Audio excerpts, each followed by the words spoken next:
Hi, I'm host Eric. Welcome to Talking with Famous People.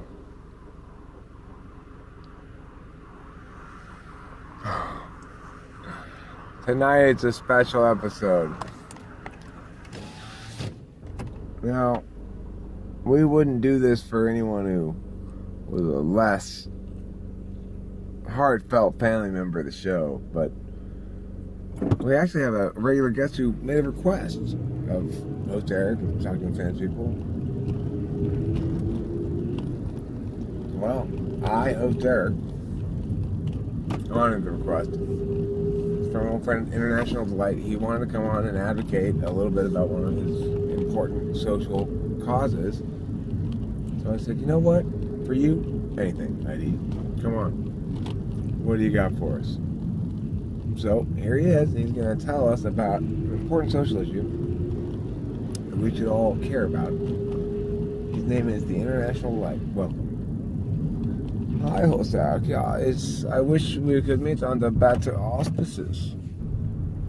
I'm sorry, what exactly do you mean? Well, it's because of the problem I'm going to talk to you about today. I don't normally complain about problems, I solve them. However, what we have in this country, all around the world, frankly, is a rising epidemic of anti-German racism, and it has to be said out loud. It has to be challenged. It has to be brought into the light. Anti-German racism. That's shocking. I'm of Germanic ancestry myself. I haven't experienced that recently. Well, you're not German. You're American. I'm talking about anti-German racism. It's people who are from Germany only. Really? Is that a race then? Well, yeah, it's German. Good point.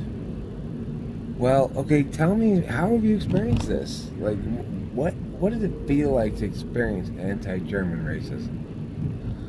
Well, there's two main stereotypes that people use to belittle the German race. And number one, they say we Germans are confused.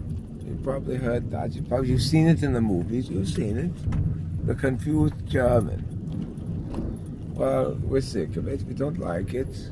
I'm not German, of course. Don't forget, I'm international. But I side with any oppressed person. So it becomes we for me if you're oppressed like the German races. And this includes much of Austria as well. So. And Austria-Hungary, which is part of Austria as well, the Hungary part. Anyhow, yeah, it's terrible. People come up to me and say, yeah, it's National Delight. I hear you're German. I say, no, I'm international.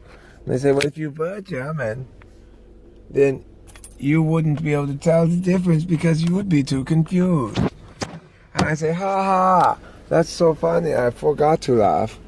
And that usually is sufficient to win the point. But really, it's not so much whether or not I win. It's whether people think that's funny. It's not funny to hate Germans. Well, I'm with you there, ID, for sure. I am opposed to racism in all forms, including anti-German racism. But I'm still a little stuck on the notion that German is a race. Aren't they considered white people? White's not a race, Jose. White's a color. White's a color like blue or red. Well, yeah, I know that. I know that it's a color, International Delight, but it's also the name of a race. Black's a color too, but blacks are just, yeah, you're right. Black's a color. I don't know what your race is. Race is not black. It's not a race. I think you mean Caucasian and Negroid, yeah? International Delight. You can't say Negroid on the radio. Well, unfortunately, we're not on the radio, are we, Jose? We're on the YouTube. Well, still, it's not okay to be racist. I'm not being racist. I'm just Naming a race by its official name isn't being racist. It's not its official name, okay? Its official name is African American. It's the African American race. You know, that I don't think you know what race means. I don't think you do either. I don't really think anybody does.